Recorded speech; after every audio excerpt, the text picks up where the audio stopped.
It is Friday, November 7th, 2025. This is another off-season edition of Baseball Today. That is my man, Trevor Plouffe. I am Chris Rose, producer Dan, along for the ride as well.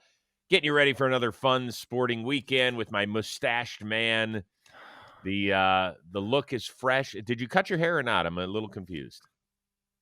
Oh. I got a nice little trim job on. I almost went with the buzz cut. Olivia, as we've mentioned, a lot of talk about a mustache. When does that die down? Like, can we just stop mentioning it soon? Buzz cut might be coming shortly. I want to know what look you're going to have when you get inducted into the Hall of Fame, because a tip of the cap to you and some snaps as well. Congratulations, Hall of Pretty Good. Yeah, it's a controversial induction. A lot of people not happy. My stats don't match up. But to those people, I will say that the Hall of Fame, the actual Hall of Fame, doesn't just induct players. It inducts announcers and general managers and managers. So, I think I encompass a lot more than just being a player. So if you want to be mad at me and my stats, sure. But what I bring to the game on a whole, I think, is pretty good. Well, but the problem is that I think you're better than pretty good in a lot of this and promoting baseball and everything else, whereas you were a pretty good baseball player. There was a couple years, Chris, that I was better than pretty good, and then there was a lot of years where I was not as good as pretty good. That's where I think a lot of people have a trouble with it. But look, that was a lot of fun, and I appreciate because most of this was our John Boy Media community. Yes, it was. Twins territory as well. Mm-hmm. So those two communities I am very thankful for, and I will not apologize for having a community like that, because I love them very much and they've given me a purpose after my playing career. So this was cool. Again, like my mustache, I hope this dies down because a lot of people in my mentions about it.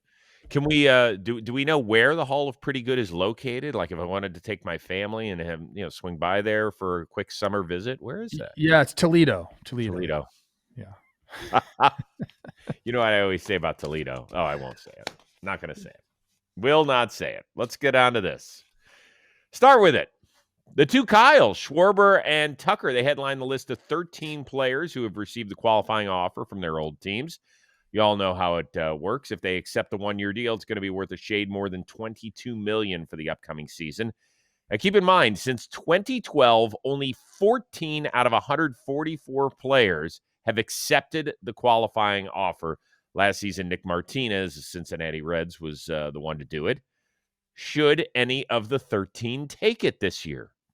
I don't think so, Chris. There's a couple guys that, you might say you could consider it. Like if you're a Brandon Woodruff, do you consider taking 1 year 22, which is a nice number to reestablish your value? If you truly believe that you're one of the top, 10 starting pitchers in the game, or maybe even top 15, you're worth more than that. And, coming off an injury, do you want to reestablish yourself? But I also think, on the contrary to that, coming off an injury, don't you want to say, I want the most guaranteed money as possible, which he'll get more than 22 in free agency. So I think it's him.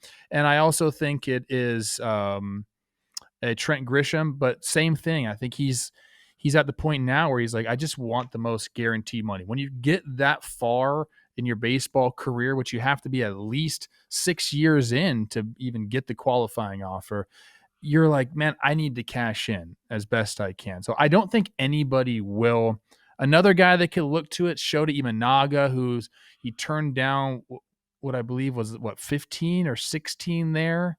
Well, it was the last he had, because the Cubs did not extend his original deal to a 5th year. It then reverted back to his choice, and he opted out of the last 2 years of his contract. 2 years, 30, right? Somewhere around there. So I just don't see anybody doing it. But those would be the guys that I think would be considering it. Would be, in my mind, Grisham and Woodruff. But again, I don't think they will. Yeah, so I would agree with you. I think that those three, and I'll throw out a fourth name in just a second. But Grisham, when we flashed his stats on the screen, that does not scream accepting the qualifying offer. No. But when you have to look at it from the other side, because it takes two to tango, is if you're a GM, are you banking on getting this Trent Grisham or the guy who has been a career 720 OPS guy, a 101 OPS plus guy. That's basically league average throughout his career. Or do you think he's unlocked it and is now, this is what we're going to see for a couple of years? I think the caveat for these guys also, and like another thing that they have to consider is, okay, I have the qualifying offer attached to me this year, so I'll probably have less teams involved because teams really enjoy their draft picks, and if they sign these guys with who turn down the qualifying offer, they're giving up a pick, and it varies on whether you're in the revenue sharing circle, how much you're paying the guy, all these different things. So that's another thing. If they accept it this year, they can't ever get the qualifying, or any of these guys. They can't get the qualifying offer again. So next year, unrestricted free agent is what you could call him. So that does make a difference. But as far as Trent Grisham, I think he's a high floor player, and with the ability, if he has another offensive year like last year, to be a high ceiling guy as well. So if I'm a GM and I need an outfield help that's not going to break the bank, I think Trent Grisham is a good player for you. Yeah, I could see him signing for 3 years and $52 million or something like that, and that would be, I think great. I think he'd take less. I think right now you're chasing that guaranteed contract. Yeah, I guess what is that? 317 is 51, so yeah, right on the mark. All right, Brandon Woodruff is really interesting to me because he's now in his early 30s. He has pitched 23 games since the start of the 2023 season. Once again, if I'm a team out there, I know that everybody's looking for starting pitching help, but how much do I want to throw at him? How much guaranteed money and how many guaranteed years do I want to give him? 1 for 22, that ain't bad because he's not going to get anywhere close to that AAV-wise. I mean, I would be shocked if he does.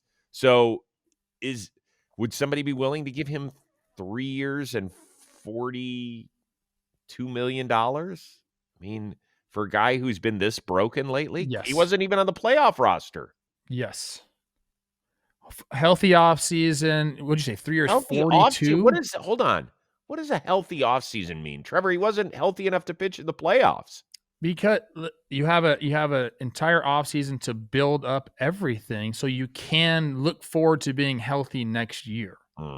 I think teams look at that. 3 year 42, any team should sign him for that.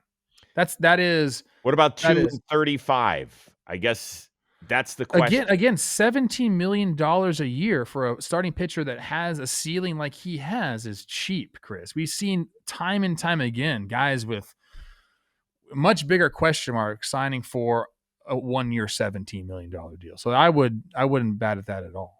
Can I go back to the guy I love to pick on from a year ago? Who is it? Frankie Montas. Oh, you love that. Yeah. 2 for 34, barely pitched for the Mets. And he was like, yeah, I'm opting in. Of course. Why wouldn't I for $17 million this coming year? And now they're stuck. But Montas doesn't have the track record of Woodruff. He does not.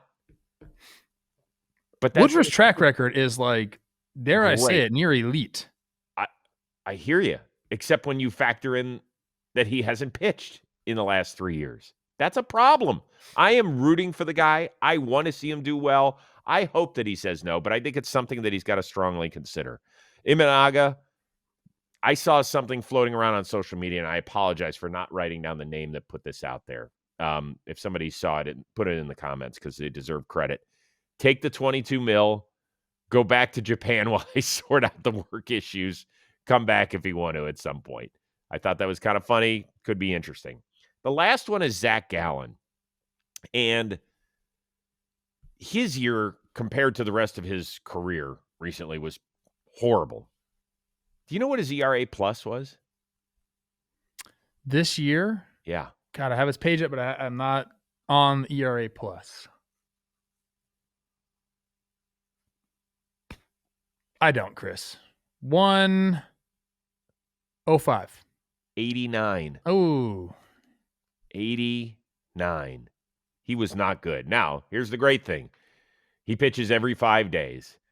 And you have seen at the top of his game, what does he have? 2 top 5 Cy Young finishes in the previous 4 years. So I still think he was staring at a $150 million deal at least, before this season. and it just all went to shit. You think he's like a reestablish my value guy, unrestricted free agent next year at 30? He'll be 31. I know, and It's not bad. I wonder where he sits with all this. I wonder where he sits because 22 million is still great to try and reestablish exactly what you are. And even if he's just healthy and is not good, somebody will still give him decent money on the So open just market. through arbitration, he's made $29 million. So you can say, hey man, I am a $50 million guy already just by accepting the qualifying offer. That's pretty good, establishing yourself. I think, I mean, it's tough for these guys because obviously, what's the time limit on this? What do they have? 8 days or something? So like they've write it in the chat, Dan. We can't hear you. the thing they have to, I mean, what they have been doing, all these guys who, I mean, we're calling them fringe QO guys, but whatever. They're going through scenarios like, what do we think is going to happen? The problem is, man, the agents, they don't want you to do this. Of course they don't. They want the guaranteed money. Right. They do have a responsibility to tell you, hey, this is what we think the market is. So they're going over those like, hey, we could see this happening. Here's best case scenario. Here's worst case scenario. If Zach Gallen truly believes I'm going to be completely healthy next year, I'm going to, I could make this adjustment and get back to form, then I think it'd be a good idea for him to do it because, again, 31 going into next year, he could be looking at a 5-year deal, $100 and something million. Instead, if he doesn't take this, he's locking himself into a 3-year deal at 60. And it's all crazy numbers. I understand that, but that's the way they're thinking. The deadline is 5 p.m. Eastern on November 18th. That is a Thursday. Mark it down. Let us know who you think's taking it, or if we go 0 for 13 and everybody passes. Zach Gallen, I believe, I'm looking at the MLB trade rumors like projection. I think they have 4 years, 80 for his. That's hard to turn that down. Yeah. Today's video, Baseball Today, it is presented to you by Shopify. Shopify, the best place to start and grow a biz. That's why we partner with them here at John Boy Media. John Boy Media, we've actually relaunched our merch store on Shopify with our new /line site, and it was a dream come true. We brought the ideas. Shopify brought the execution. Now, as you're shopping on our new launch, check out what Shopify can do for you. Life really is a home run when you have Shopify on your side. Shopify Sidekick, Shopify Magic, and the suite of AI tools, total game changer. It's revolutionizing the way that you build and manage a business. You'll have your own AI assistant guiding you through everything. Directions, reports, editing images, content ideas. Shopify's got your next move covered. Don't worry. And if you want to be like us, start building your brand from the ground up, it's time to go over to Shopify and start your trial today. Click that link, shopify.com/talkin'. If you're ready to leave the amateurs, head on over to the big leagues. Go do that now. All right, there's a reason I'm wearing a San Diego Padres lid. That's because they got a brand new skipper. It is Craig Stammen, who pitched nearly half of his 13-year career in San Diego. And now the manager is going to be the leader of several former teammates, including fellow pitcher Joe Musgrove. I think the whole open door policy is going to be a truer open door policy where, guys are comfortable going in, speaking to the manager about, issues. And I know people complain about, the maybe too friendly of a relationship with some of the players, but I really don't see that being an issue. I see that only, helping us as a group is like the open communication, and maybe the communication gets a little more heated, but these are guys that, this is the guy in Craig that's been on the field and been in this situation in the last handful of years. So I think he can relate to the players on a much higher level. That interview came from 97.3 The Fan in San Diego. Thanks for allowing us to use that. So you surprised by this move, and are you somewhat skeptical? I mean, I'm surprised. I'm not super close to the Padres organization. I think people who aren't as surprised. It's interesting to me. I feel like around the league, we've kind of had these hires where it's been out of the box. A Blake Butera, a Craig Albertaz. I guess he's probably not as out of the box, but I was championing for a Justin Morneau, a Torrey Hunter to come manage the Twins. And this is very similar to that. I mean, Stammen, as you mentioned, played for a long time for the Padres, was in the organization. He kind of worked as what they call like an assistant. I don't even know what the proper term for it was, but he's a guy that's been around the organization in some leadership capacity. So I don't mind it. From all accounts, like everyone just talks glowingly about his personality and his ability to relate to players, which I think is a big it's a big part of the job, especially nowadays. I think I've always talked about a liaison between the front office and the players and how important that is. Guys that can speak their language, but also give them the information that they need. The one caveat I have is not a lot of former pitchers end up being managers and really like relievers too. It's like I don't know why that is. It's probably because they're just not athletic at all and they're not as cool as position players. That's a joke, people. I don't know. I don't have a problem with it at all. The more and more I started to think about it and the guys that I want as managers and who I'd enjoy, like he kind of fits that mold. So it could be a surprise to you. I think baseball, like in general, was surprised at the move because they were talking to guys like a Nick Hundley, former catcher, or Albert Pujols, was in there as well. Nick Punto had served on the staff. All those guys were in consideration, but Stammen ended up being their guy. But I have no problem with it. Pujols met with him for 9.5 hours. Yeah. And didn't get the job or didn't take the job. One of the two. That's weird. Yeah, I guess we can go with the cliche is that why pitchers don't do well as managers. Well, first of all, they don't get the opportunity very often. Give me some pitchers that were managers. I was trying to go back and think. The last three guys that pitched in the show and won World Series, John Farrell with the Red Sox in 2013. Tommy Lasorda barely pitched in the big leagues. I didn't know that he was a pitcher.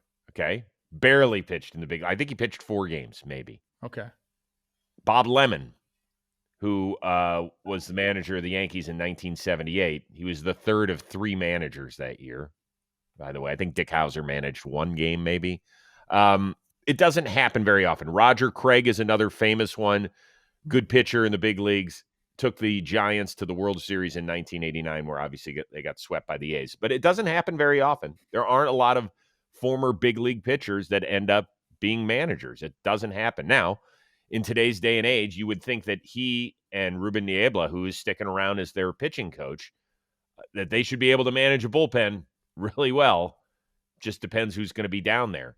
The other part is he ran with a lot of these guys. He was on the team with not only Musgrove, Machado, Tatis, Cronenworth, I believe. Like he knows these guys. What is the adjustment there? I don't know why that's such a bad thing. Like, I think the only way you consider that a bad thing is can he show like emotion negatively towards them without kind of, that's the one thing. Too player friendly. Well, that's what Joe Musgrove was talking about. But I just don't think that you need to come down on guys in such a harsh way. Like you can tell a guy that he needs to work on something and that he didn't do something right without being a what about it. Like I feel like big leaguers they're adults. They can handle some criticism if it's done in the right way. Open transparency, talking it out, that's fine. You don't have to be going into the media and do fan service and say, this guy didn't do this. You don't need to do that. You can go to your player and say, hey, this is what you need to be better at. And here is how we're going to help you be better at it. That is a much better way to go about it than just going and blowing them up in the media. Well, who's the poster child for getting ripped about that? Aaron Boone. Aaron Boone. And I think there are a couple other things in play here. San Diego has not done well lately with first-time managers. Andy Green did not work out. Jace Tingler did not work out. But then they brought in guys who have had past postseason teams in Mike Schilt and Bob Melvin, and those didn't work out. Point is that there's been a lot of – facts are facts. There's been an awful lot of managers in the AJ Preller era, and there are some people who feel like, well, this, Craig Stammen's just going to be a yes man, and that's the way it's going to work. There does have to be a working relationship between the guy who is helping to pick the team and the guy who is running the show in the dugout. There has to be a working relationship. That does not mean there has to be a yes man. I'm curious to see how it works out. It's not a big splash. It's not a wow. But it also doesn't mean that that's the end of the season. I mean, the Padres have a lot more issues, in my opinion, with the structure of their team and where it might be headed, namely who the hell is going to throw the ball for them at the start of the game, than who the manager is. That's the way I look at it. Agreed. But Padres fans, I am curious to see what you're thinking, how you're feeling. It's been an interesting offseason for managers. Did anybody get hired that we thought was going to get hired? I feel like it's been kind of all over the board there. Vitello was people had mentioned, he's got a chance to go get a job, but I feel like even that was kind of out of the blue. Totally shocking.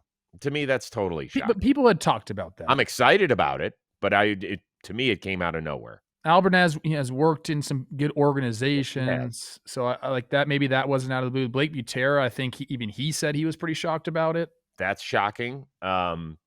You had two guys that are, I hate using the word retreads because that just doesn't. Derek Shelton lost out on the job when Rocco Baldelli got the job. Yes, he did in Minnesota, and now he's come back, and Walt Weiss has been sitting as the bench man for the last 7 years, I believe, in Atlanta. And so he gets another crack at it. Whereas Kurt Suzuki was one I think people talked about, but a 1-year deal, that's weird. Yeah, it's been fascinating. And Skip Schumacher, I think that's the one that probably made the most sense. Yes. Out of all of them, where you're like, oh, okay.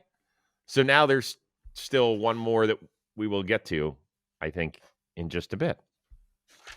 There we go. Hey, we talked about the qualifying offer. One guy who got it, who we know is not going to accept it, is Bo Bichette. He enters free agency at 27, had a great regular season, even though he missed 31 games this year. Then he missed the first 2 rounds of the playoffs, and what did he do? He hit the dramatic home run in Game 7 of the World Series, and we're like, oh my gosh, that's going to be the game. No, it gave them the lead. It's not a lead that they held on to. But there's no question that what he did, even with a bad wheel, including an OPS of 923 against the Dodgers in the World Series, impressed a lot of people, including the GM, Ross Atkins. When the lights were brighter, how that influenced and impacted him and how well he navigated that. So he's been important. We will be in his market, and as it speaks to the timing of the negotiation or lack thereof, really is coming from our respect from his right to get to free agency and having pretty much already earned that. Do you think that Bo Bichette's postseason will have any impact on his return to Toronto?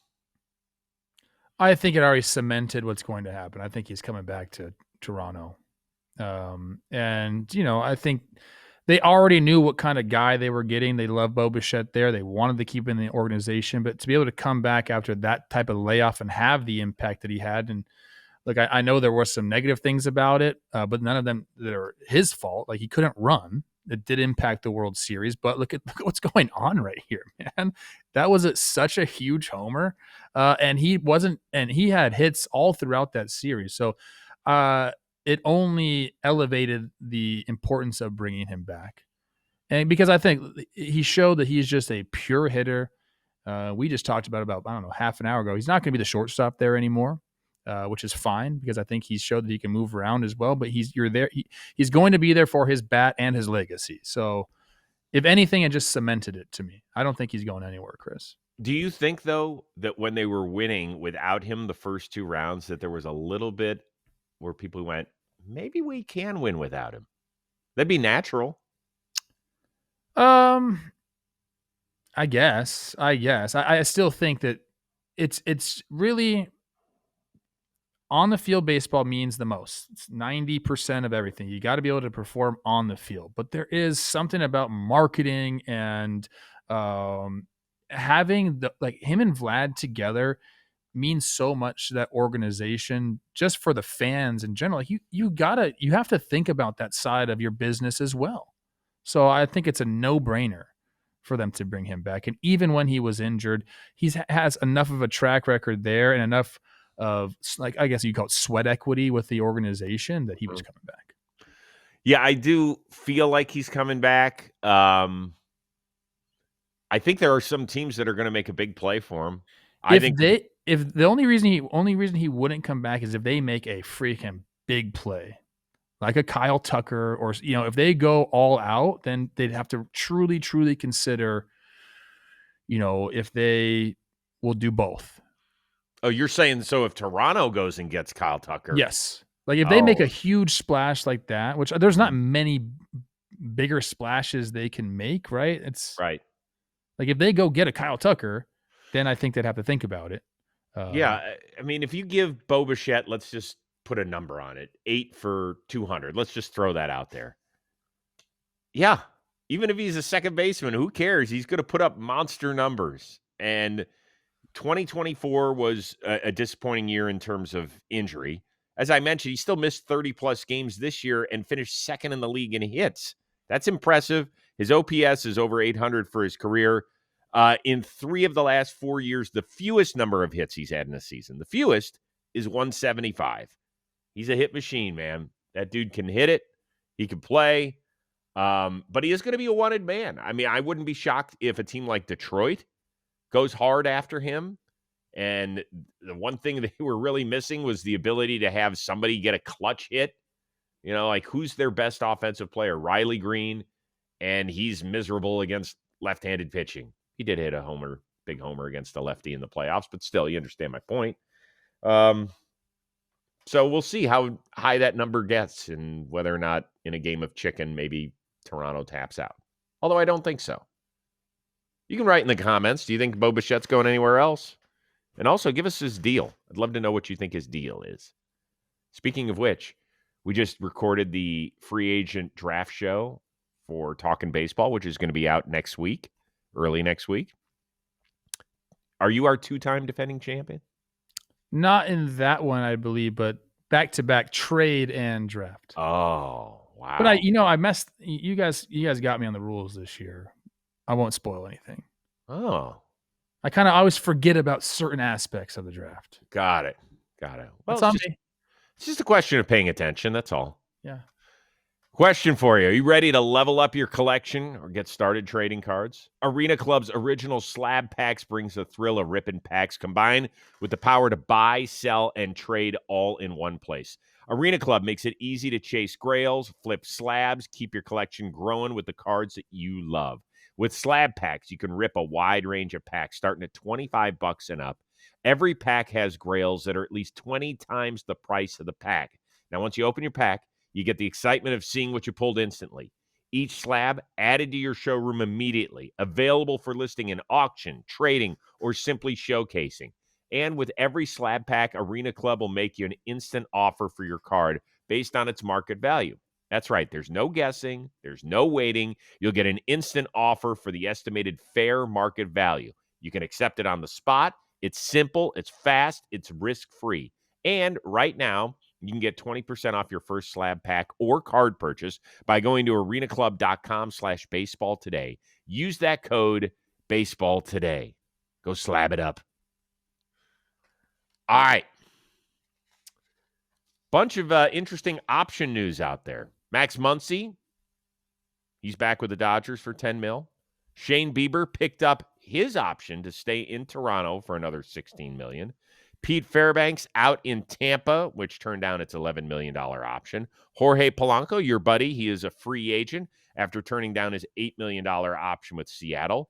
One of those the biggest headliner, or is it something else that happened in option land? I'll give you the option.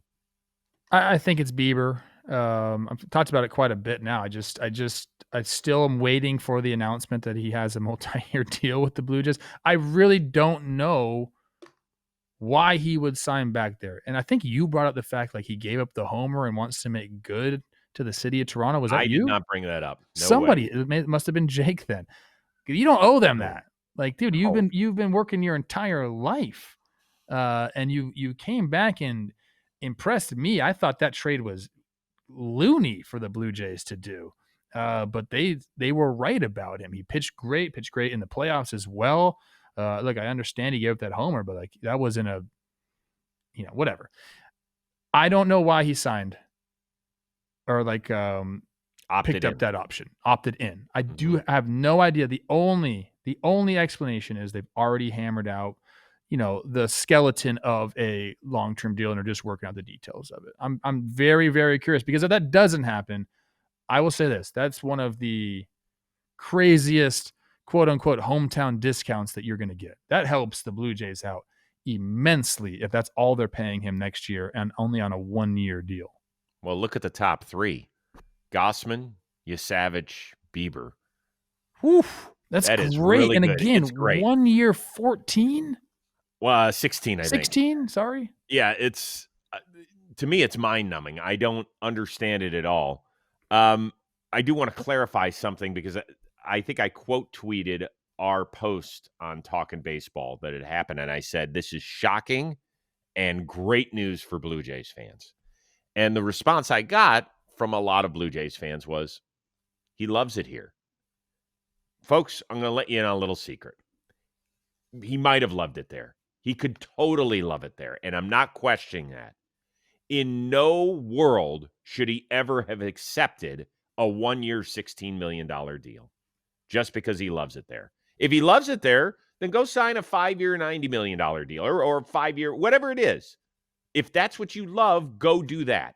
But you cannot cost yourself the possibility of millions and millions of dollars. We don't know how it's going to play out, but that's not why anybody accepts a deal like this, because they liked it there. I have no idea why he accepted it, to be honest with you. Trevor, can you back me up on this sort of thinking? Like, yes, people sometimes stay for a little bit less money when they, like Pablo Sandoval. Remember, what did he get? 5 for 95 from Boston, and it was a disaster. And he admitted how much it just wasn't the right move. It wasn't the right fit. His heart was still in San Francisco, the whole bit. That's a time where he should have maybe taken a little bit less money and stayed in San Francisco. But players, when they have the opportunity to hit it out of the park financially, that's what they're going to do, right? Well, yes, because as I mentioned a lot on the show, I'm actually going to see what exactly has he earned so far in his career. It's not as much as you think. So I'm going to guess. Okay. So he made, I think he made 14 this year, right? No. Oh, he didn't? What did he make? Well, it could have been, you're including that in the buyout. So he made 10. And they had a $4 million buyout. So he's guaranteed 14. Right. Okay. So he only made 10 this year. Yeah. Which was, it's most. I think he made maybe 7 or 6 the year before. I'm going to say he made 13.1. The year before? Yep. That was his last year of arbitration. Yes. And then remember they signed him because he was going under injury. Right. Injury, okay. yeah. So he's probably made 33. Yes. 39. 39. Okay. 39. So total with the 16 guaranteed, he's up to 55. 55. Nice. So like, does he think like that? Like, hey, that's a lot of money already. I want to be happy. You work your entire life to be able to make this decision. And it is a pipe dream. The odds are completely stacked against you. You just went under the knife and had to do a grueling rehab, and you came back and you pitched really, really well, and you still have the opportunity now to, I don't know, at sitting at 40 before this 16, at the very least, double your career earnings, if not triple them. It's right. Shocking to me. And every single person that's listening to this would do the exact same thing because, again, like nothing is guaranteed in this, and you worked and you made it and you did it, and so you would want to get paid what you're worth. This to me is shocking. Yeah, and once again, this is Blue Jay fans. He might have loved it. I'm sure he did. He's an easy guy to get along with. It looked like they had a wonderful clubhouse and all Toronto's that. awesome. But there's no reason to turn down the possibility some people were comparing him in my mentions to, well, he's a mid guy, and look what Verlander and Scherzer got. I'm like, well, stop. Those people are over 40 years old. They're 10 years older than Shane Bieber, who, do you understand how good he was coming back from Tommy John? He had 12 appearances for the Jays between the regular season and the postseason. 3.57 in 7 regular season starts, a 3.86 ERA in 5 playoff appearances. Folks, there are a lot of people who struggle an entire season coming back from Tommy John. All he did was get thrown into a pennant race and then have to pitch half of his starts in the postseason. And he did this well. You don't think that some GM is going to say, here's $100 million for 5 years? Hell yes. We think you can get close to being Shane Bieber of what you were beforehand. And by the way, it might have been Toronto where he loved it. Might have been. But let's not say he accepted the 1-year qualifying offer because he loved it in Toronto. That is just not it. They're working on a deal right now, Chris. Yeah. Could be. I'm sure that everybody will twist those words to make it sound like I hate Toronto or whatever, which I don't. You do. You told me before the show you do, actually. Okay, that's enough. I'm just kidding. You're not helping. Let us know. Anything interest you out there in the option world more than just Shane Bieber, because we both agree on that one. All right, one of the innovators of Moneyball, Paul DePodesta, is heading back to baseball. He's taken over baseball operations in Colorado. Former Oakland A's assistant under Billy Beane, became famous because he was portrayed by Jonah Hill in the movie Moneyball. He has been the chief strategic officer for the Cleveland Browns since 2016. How excited should fans in Denver be that Paul is coming back to this game? I don't think Colorado fans know what to think at this point. It's just like, whatever, I guess. I mean, my opinion is you got to think outside the box. If you're in Colorado, we talk about all the time, Jake and I, about, the opportunity that like a really savvy numbers guy has to come in there and truly, truly just try something unique to the baseball world. And I hope one day they get that. I don't know if this is it, although he has a very unique background, I would say, like multiple sports, was at the forefront of some of the analytical movement. So like there is that.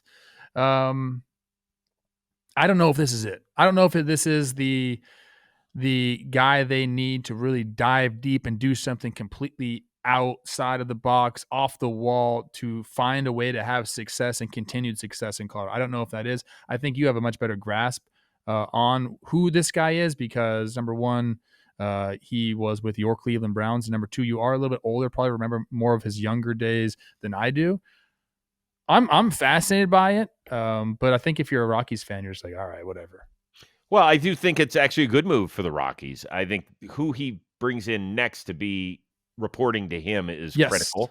Plus, they need to hire a manager and a coaching staff. Well, the report was that one of the reasons that he got the job was he was going to retain a lot of people in the front office. Well, we'll see. We'll see how that works out.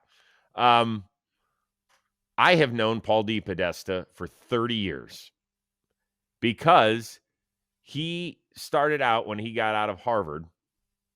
He was an intern for the Cleveland Indians and lived with one of my best friends, Craig Gretter. Wow. Who has been my friend since kindergarten. So I've known Paul. This is back way before cell phones. This is in 93, 94. He's working for them.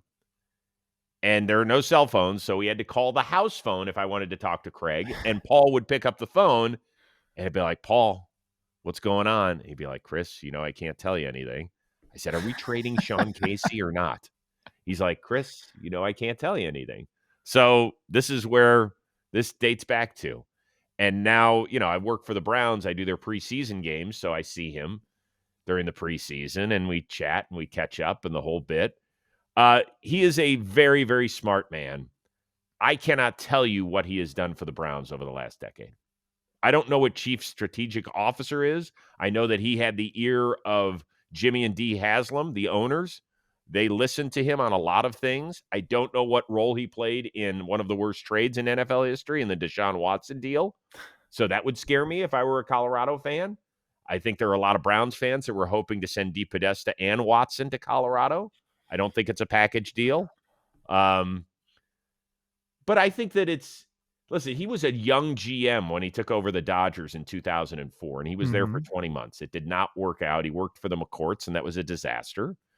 So that just didn't work out at all. And maybe this time around they've got to try something different. So I'm all for it. But they've had 7 straight losing seasons, and they were 50 games behind the Dodgers this year. So you think this is more outside the box than maybe I'm giving it credit for? Outside the box. Yeah, I guess it is. Because they have to do that in Colorado.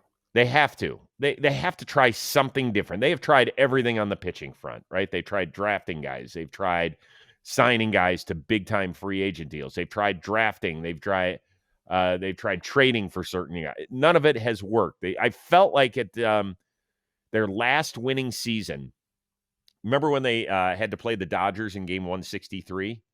Mm-hmm. The next year, I picked them to win the division because I felt like that is the best that their rotation had ever been. And it blew up in their face. And I'm always 1 year off with these predictions. There's got to be something like, hey, if you're at freaking Harvard or Princeton right now and you're listening to this show, which you should be because you need to be smarter, okay? That should be a goal of like somebody there that wants to be a GM. Like, go be the GM of the Rockies. That's like movie stuff. Like they'll write movies or at least a doc about you if you can go into Colorado and fix what's going on there and use all the elements to your advantage. You might get a statue. What do they do? What would the statue look like? You on a laptop? What would it be? I don't know. Like just pointing. Like, yeah, that guy. In front of the big it could be like Jonah Hill's character. I'm being serious about it. I truly believe that that's such a ripe opportunity for someone that really wants to like make an impact on the sport is fixing what's going on in Colorado just because of the altitude. Like that alone right there and what it does. We know so much about pitch shape and the physics of baseball right now, more so than we've ever known in the history of the game. We have data on it all. If you could go in and figure a way to be successful, it might be crazy. Like, I don't know. I'm fascinated with it. There's a lot of people who say we have enough Ivy Leaguers in this sport. Please don't send us. Oh, do we need a dummy there? Send a dummy. Yeah, like me and Jake. Oh my God. Yeah, a couple dummies. Great. How do you think you'd do? Right? I mean,